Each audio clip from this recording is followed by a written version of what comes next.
दोस्तों नमस्कार, मुझे सब्सक्राइब करें। आज मैं आपको बताऊंगा कि बच्चों में सीखने की कला कैसे आती है, सीखने की कला बच्चों में कैसे जागृत करें। यदि आपका बच्चा है तो उसको आप किस प्रकार से सिखा सकते हैं और सिखाने के कितने प्रकार हैं। सिखाने के 4 ही प्रकार है। एक तो बोलकर, सुनकर, देखकर और लिखकर। तो चारों प्रकार में कैसे कौन सा प्रकार है जिसमें आपका बच्चा जल्दी सीखता है और रुचि लेता है, कि देखकर सीखता है जल्दी, कि सुनकर सीखता है, कि लिखकर सीखता है, कि सुनकर सीखता है। यदि चारों में किसी एक में आपको देखना होगा कि इन 4 में किसमें आपका बच्चा जल्दी सीखता है, तो आप समझ जाएंगे कि हमारा बच्चा जल्दी किस विधि के द्वारा सीख सकता है और वह अपने सफलता और आगे जल्दी से कैसे बढ़ सकता है। इसका प्रयास आपको खुद करना होगा कि वह किस विधि से ज़्यादा सीखता है। बच्चे अधिकांशतः माता पिता को देख के सीखते हैं। दूसरा कारण क्या होता है, सुनकर भी सीखते हैं कुछ बच्चे, कुछ देखकर भी सीखते हैं। यदि किसी बड़ा जो करता है उसको देख के बच्चे सीखते हैं, तो हम बच्चों के सामने ऐसे प्रैक्टिकल, ऐसे क्रियाविधि करें जिससे बच्चों में अच्छे सीखने की पद्धति हो। देखकर, सुनकर और लिखकर और बोलकर। बोलना जो है बहुत बड़ी कला है।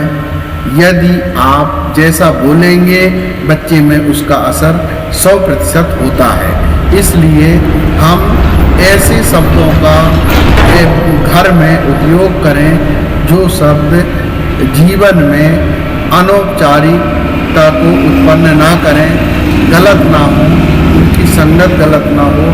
व्यवहारिकता में वो शब्द किसी के व्यवहारिकता में सही ना हो, ऐसे शब्द भी हमको घर पर उपयोग नहीं करना चाहिए। गुस्सा एक सामान्य बात है। काम, क्रोध, लोभ, मोह तो जीवन से लगा हुआ है व्यक्ति का। उसके बिना तो जीवन में, सामाजिकता में कुछ है ही नहीं है, क्योंकि मनोभावों को जो समझता है उसमें काम, क्रोध, लोभ, मोह की भावना होती है। बाकी अन्य जीवों में काम, क्रोध, लोभ, मोह की भावना नहीं होती है। मानव जीवन के अलावा अन्य किसी जीव में काम, क्रोध, लोभ, मोह की भावना नहीं होती है। इसलिए काम, क्रोध, लोभ, मोह को ऐसा जो है किस तरह हम संयोजित करें, समन्वय में लाएं और बच्चों को सिखाने में हम अच्छा मदद कैसे करें, उनको किस तरह से हम सिखा सकते हैं। क्योंकि आज का बच्चा कल देश का नागरिक बनेगा, ऐसा हम उसको शिक्षा दें। अपने घर की शिक्षा श्रेष्ठ शिक्षा मानी जाती है दोस्तों।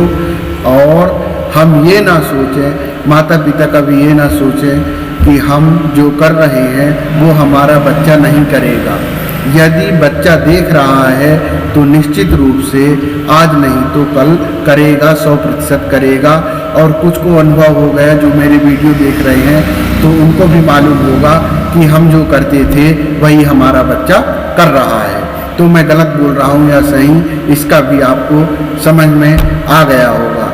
इसलिए जो नए हैं, जो उनके बच्चे अभी छोटे हैं, तो बच्चों के सामने कोई ऐसी गलत हरकत ना करें जो बच्चा उस गलत संस्कार को सीख करके, रूढ़िवादिता इसी को कहते हैं कि प्राचीन गलतियों को नए बच्चे अपनाते हैं, वही रूढ़िवादिता के में सम्मिलित होना कहा जा सकता है। इसलिए बच्चों में शिक्षा में 4 चीज़ों को सिखाने में चारों का हमको ध्यान रखना चाहिए कि हम क्या बोल रहे हैं और क्या सुन रहे हैं और क्या लिख रहे हैं और क्या हम देख रहे हैं।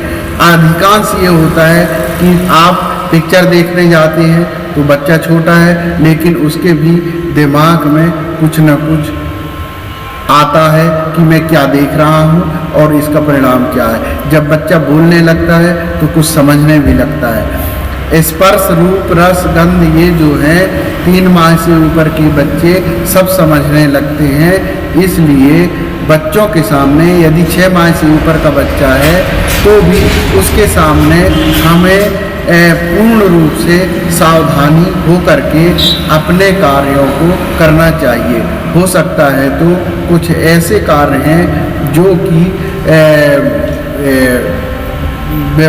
जो तनाव वाले कार्य हैं या समझना है या बातें हैं, उनको बच्चों के सामने कभी नहीं करना चाहिए। किसी की बुराई भी है वो भी बच्चों के सामने नहीं करनी चाहिए। कोई गलत काम है वो भी बच्चों के सामने नहीं करना चाहिए। तो जब हम सब कार्य बच्चों के सामने अच्छा करेंगे तो निश्चित रूप से बच्चा हमारा अच्छा होगा और अच्छा सीखेगा, उसका देश दुनिया में नाम होगा, उसके कार्य अच्छे होंगे। ऐसा नहीं है। हम यदि सही करेंगे तो निश्चित रूप से बच्चे में उसका प्रभाव सही होगा।